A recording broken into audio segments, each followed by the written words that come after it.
नमस्कार दोस्तों, आगाज योर जर्नी पे आपका स्वागत है। मैं हूं दिवाकर झा, आपका दोस्त।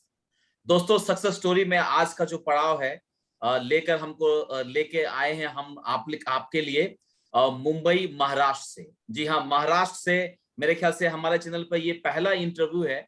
जो सक्सेस स्टोरी मैं आपको लेके आया हूँ, ये है नितिन जी का। नितिन जी को इनकम टैक्स इंस्पेक्टर मिला हुआ है एसएससी सीजीएल 2019 से। तो क्या है इनकी पूरी जर्नी।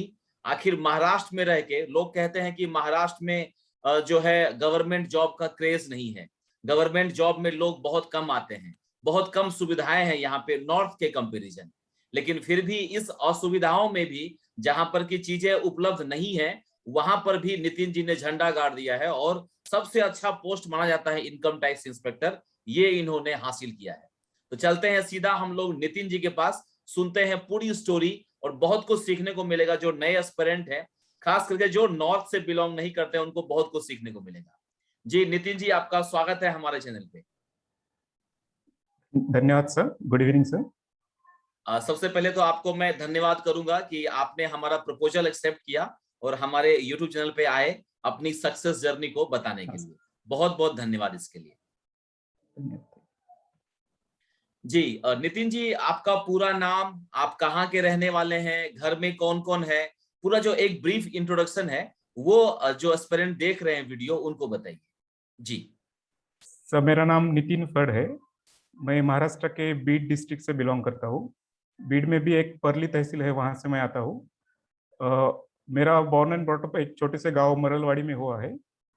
मेरे पेरेंट्स, दोनों पेरेंट्स, माँ और मेरे फादर किसान ही है। और एक बड़ा भैया जो है वो प्राइमरी टीचर है। तो ये जी जी नितिन जी, दोस्तों मैं आप लोगों को बताना चाहूंगा, नितिन जी को जो मातृभाषा है वो मराठी है। तो मराठी में ये कंफर्टेबल हैं।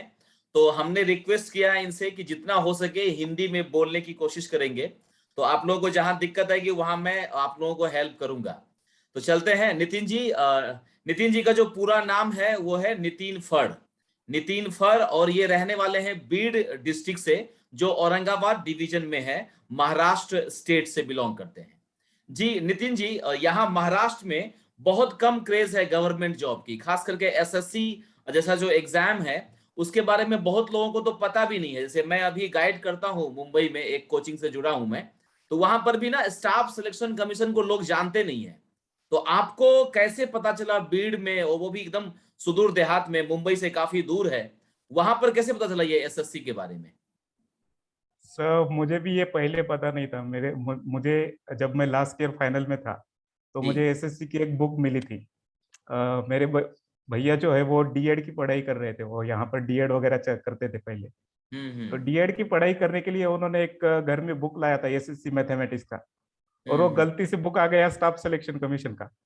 और अच्छा। भैया को बुक लाना था एसएससी यानी 10th क्लास का। 10th क्लास तो का, गलती से, ओके। हाँ, तो वो बुक को मैंने देखा और वो उसमें मैथमेटिक्स वगैरह ये सब, एसएससी में तो मैथमेटिक्स ही पूछते हैं। तो मैंने वो हाँ। जब बुक देखा तो मुझे लगा कि ये तो मैं बहुत आसानी से कर सकता हूँ। तब मैंने हम्म। वो बुक देखकर बाद में वो स्टाफ सिलेक्शन के बारे में थोड़ा बहुत सर्च वगैरह किया नेट पर। और हम्म। उसके बाद मैंने तभी से मेरी एसएससी के बारे में मैं जानने लगा। और बाद में ये मैंने एसएससी के कॉम्पिटिटिव तो एग्जाम में दिया। मतलब एक्सीडेंटली जो है एसएससी हाँ, नाम की चिड़िया एक्सीडेंटली है। आपके घर में आई, और देखिए रास्ता कैसे कैसे पलटता है। और इसी को बोलते हैं डेस्टिनी। जो भाग्य है वो घुमा फिरा के आपके पास आपको लेके आ जाता है, माध्यम कुछ भी रहा हो।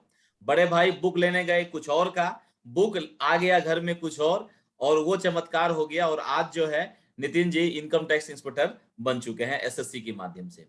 जी नितिन जी, जैसे आप इसके बारे में पता किए एसएससी के बारे में, तो फिर तैयारी का क्रम जो है, शुरुआत कहाँ से की? जैसे आपने डिसाइड कर लिया कि एसएससी करना है, तो ठीक है, करना तो है, बट कैसे करेंगे, तैयारी कैसे करेंगे, उसके बारे में क्या सब रहा आपके आपकी लाइफ में स्टोरी? सर, 16 में ही मेरा ग्रेजुएशन कंप्लीट हुआ था, बीटेक कंप्लीट हुआ था। और यहाँ ज्यादा क्रेज गवर्नमेंट जॉब की थोड़ी है, लेकिन वो पीसीएस की और या फिर यूपीएससी की है। बिल्कुल। तो मैंने भी शुरुआती मेरा ड्रीम था कि यूपीएससी करूंगा, सीएससी का। हम्म। तो 16 में मैंने शुरुआत में यूपीएससी की प्रिपरेशन स्टार्ट की। 17 और 18 का मैंने 2 अटेम्प्ट दिए थे यूपीएससी के। तो उसमें तो मैं प्री वगैरह नहीं हो पाई मेरी। तो फिर बाद में मैंने ये एसएससी मैंने होल्ड पे रखा था, तो वो एसएससी को स्विच किया 18 में। तो 18 का और ये 19 का मेरा सेकंड अटेम्प्ट था। तो ये 19 के अटेम्प्ट में हुआ मेरा। 18 का भी मैंने सभी टीयर्स क्लियर किए थे। फाइनल्स में 4-5 मार्क्स से कुछ रह गया था। तो अब 19 में भी इनकम टैक्स की जॉब। ओके, मतलब दोस्तों नितिन जी पहले यूपीएससी की तैयारी कर रहे थे, 2 साल उन्होंने यूपीएससी की तैयारी करी, बट जब नहीं हुआ तो फिर एसएससी में स्विच किए, और ये इनका दूसरा ही प्रयास था, सेकेंड अटेम्प्ट था, जहां पर इनको इनकम टैक्स इंस्पेक्टर मिला हुआ है। पहले अटेम्प्ट में इनका जो है 1-2 नंबर से नहीं रह पाया था, नहीं हो पाया, बट सेकेंड अटेम्प्ट में इन्होंने झंडा गाड़ दिया है। जी नितिन जी। हाँ, ओके, अभी रैंक भी अच्छे है ये 19 में। हाँ, और आपका ये रैंक क्या है वो भी सबको बताइए। रैंक मेरी 535 है, ऑल इंडिया रैंक। अरे वाह, और वेरी गुड। और 530। ओबीसी में 109 आई है। Okay, great great. हाँ, तो दोस्तों आप देख रहे हैं कि बीड़ जैसे जगह से, जहां पर कि कुछ भी सुविधाएं नहीं है पढ़ाई से रिलेटेड, खास करके एसएससी से रिलेटेड, वहां पर भी रह के इन्होंने 535 रैंक, ऑल इंडिया रैंक 535, और अगर ओबीसी कैटेगरी की रैंक कहें तो 109, 109 रैंक लेके आए। तो ये जो रैंक आप लेके आए 535 वाला, तो तैयारी कैसे स्टार्ट किए थे? कोई कोचिंग वगैरह किया था? कौन कौन सी किताबें पढ़ी? कौन सा यूट्यूब चैनल देखा? वो पूरा स्टोरी बताइए। कोचिंग वैसे तो ऑनलाइन ऑफलाइन कोचिंग कोई नहीं की थी। हम्म ऑनलाइन यूट्यूब से ही कुछ लेक्चर्स वगैरह देखना, ये यही किया था। और ऑनलाइन भी पेड कोचिंग वैसे कुछ नहीं की थी। हम्म ऑनलाइन में बहुत फ्री में ऐसे पढ़ाते हैं टीचर्स। हम्म तो हम्म सब्जेक्ट वाइज मैंने 2-3 टीचर्स की कोचिंग ली थी यूट्यूब से। हम्म डिफरेंट टॉपिक्स के लिए डिफरेंट 3-4 टीचर की भी हेल्प हुई थी। तो हम्म ज्यादातर सेल्फ स्टडी ही की थी, और ज्यादातर इंटरनेट यूट्यूब से ही पढ़ाई हुई थी मेरी। इंटरनेट और यूट्यूब से। हाँ, अगर बुक्स की बात करें तो कोई बुक्स वगैरह जो आपने रेफर किया हो? बुक्स वही जो स्टैंडर्ड्स बुक जो है, राकेश यादव का मैथ्स के लिए, और हम्म नीतू सिंह का इंग्लिश के लिए, वही बुक्स किए थे मैंने। और किरण के जो बुक्स आते हैं वो 2 बड़े बुक्स, तो उसका जी। भी मैंने पहले 18 के वक्त मैंने उसकी प्रैक्टिस की थी।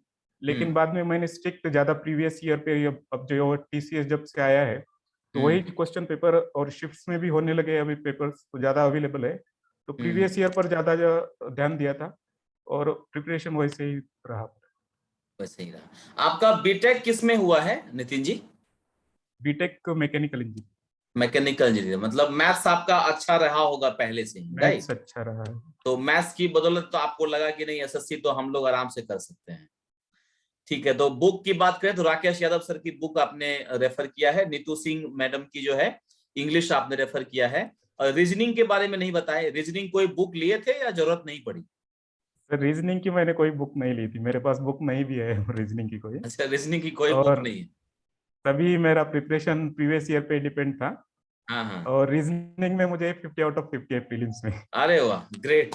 हाँ, ग्रेट, सुपर सुपर। दोस्तों रीजनिंग में बिना कोई बुक, बिना कोई यूट्यूब चैनल, सिर्फ अपने से पढ़ाई करके, और प्रीवियस ईयर जो क्वेश्चन है, जो मैं आप लोगों को बार बार बताता हूं, जो भी हमारे साथ जुड़े हुए हैं, जो तैयारी कर रहे हैं, कि रीजनिंग की जरूरत नहीं पड़ती है, इसलिए आप लोग टेंशन मत लीजिए। रीजनिंग के लिए प्रीवियस ईयर अगर आपने कर लिया है तो जरूरत नहीं है।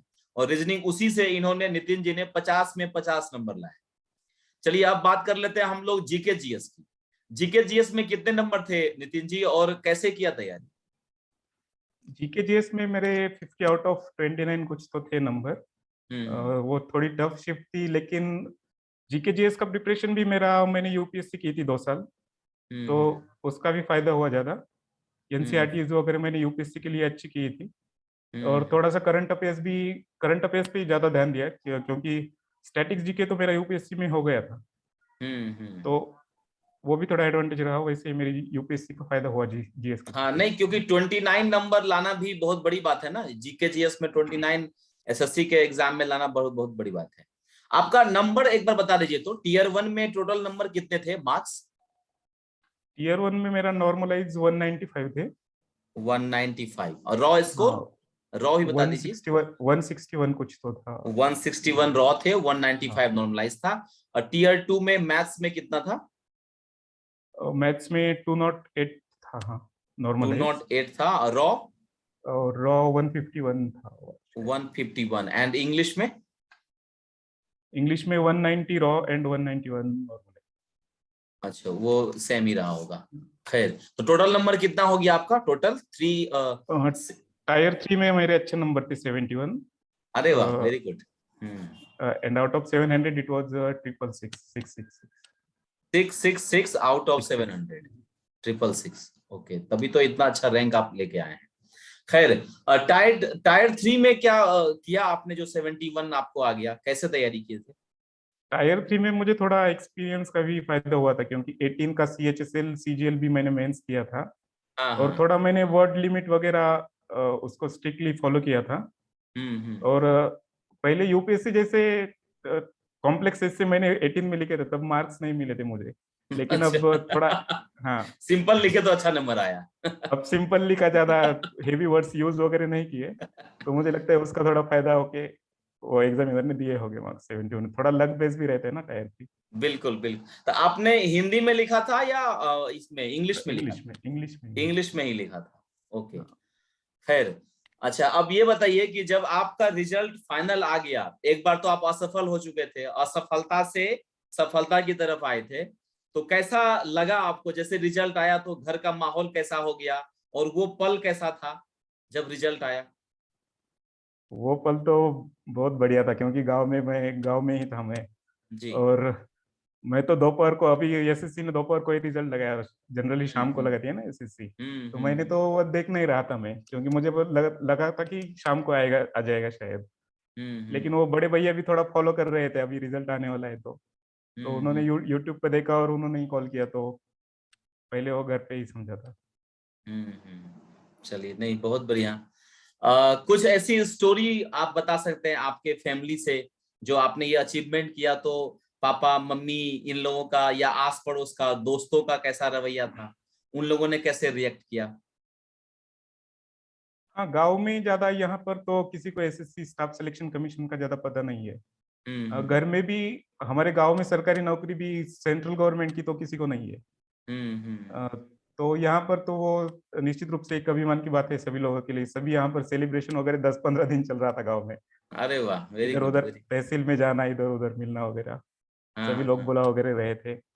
हाँ। लेकिन मुझे लगता है कि एक घर में भी कोई पहले सरकारी नौकरी के लिए नहीं रहा था, लेकिन हम्म पापा को वगैरह एजुकेशन के बारे में ज्यादा अवेयरनेस था कि हम्म एजुकेशन की, एक मराठवाड़ा जैसे बैकवर्ड रीजन से हम जो आते हैं, यहाँ ड्रॉट वगैरह बहुत रहता है, तो ज्यादा हम्म वो सुविधाएं भी नहीं है कुछ। और अब खेती भी मराठवाड़ा में बहुत, सभी स्मॉल मार्जिनल फार्मर्स है। तो हम्म। ये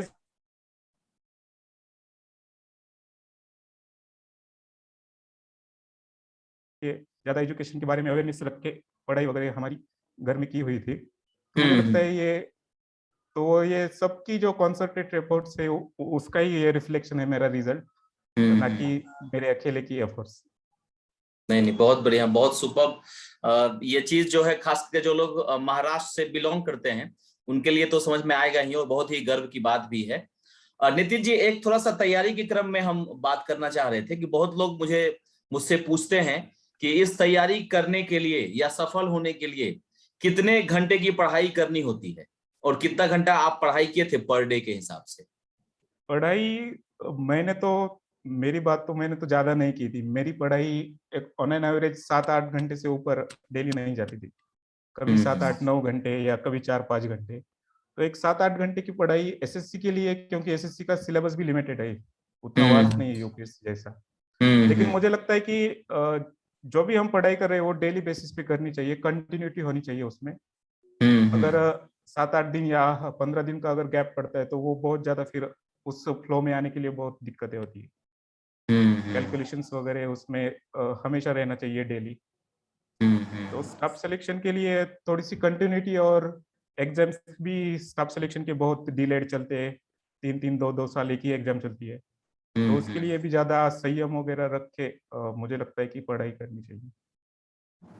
अच्छा, ये जो मॉक टेस्ट का जो अभी चल रहा है, कि लोगों के मन में ये भी सवाल रहता है कि कितने मॉक टेस्ट लगाए जाएं, कब मॉक टेस्ट लगाना चाहिए, इसके बारे में आपका क्या ख्याल है? मॉक टेस्ट का तो बहुत ज्यादा महत्व है इस एग्जाम में। जी। 18 में जो मेरा रहा था कि वो मॉक टेस्ट की वजह से ही रहा था। 18 में ओके। मैंने मैथ्स की कोई भी मेंस की मॉक टेस्ट नहीं दी थी। दो तीन भी मॉक टेस्ट मैंने 18 में नहीं दिए थे। लेकिन वही जो मैंने गलती की थी वो मैंने 19 में सुधारी।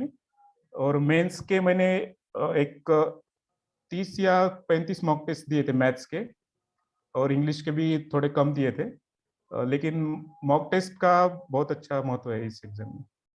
और ज्यादा प्रीवियस ईयर के भी मॉक्स के रूप में हम दे सकते हैं ना, तो प्रीवियस ईयर के भी वो टेस्ट का एक कितना अलग महत्व है। कितना मॉक टेस्ट आप लगाए थे, अगर बात करें हम टीयर 1 की तो? ईयर वन के मेरे 70-75 मॉक टेस्ट हुए थे। हम्म मैंने दो ही मॉक टेस्ट टेक्स्ट बुक के और एसएससी ट्यूब के लगाए थे। हम्म। थोड़ा लिमिटेड ही कर रहा था मैं। तो 70-75 प्रीलिम्स के लिए मॉक्स दिए थे खाली, और प्रीवियस ईयर के सभी पेपर सीएचएसएल सीजीएल के सभी पेपर्स मैंने अच्छी सॉल्व किया तीन था। चार बार अच्छी तरह से किए थे। और टीयर 2 की का कितना मॉक हुआ था आपका, मैथ्स का और इंग्लिश का? इंग्लिश के तो मैंने 10-15 ही दिए थे मॉक टेस्ट। इंग्लिश अच्छा। का ज्यादा मुझे दिक्कत नहीं थी। और हम्म। मैथ्स में मैंने 30-35 मॉक्स दिए थे, 30-35। प्रीवियस ईयर के क्वेश्चन पेपर्स। तो अभी जैसे मेंस की बात चल रही है, तो अभी जो बच्चे एग्जाम दिए हैं, आपको पता ही होगा एग्जाम अभी जस्ट खत्म हुआ है 2021 वाला। तो अभी वो लोग जो है मेंस की तैयारी में लगे हुए हैं। तो उन लोगों के लिए क्या मैसेज है आपके पास, कैसे तैयारी करना चाहिए उन लोगों को?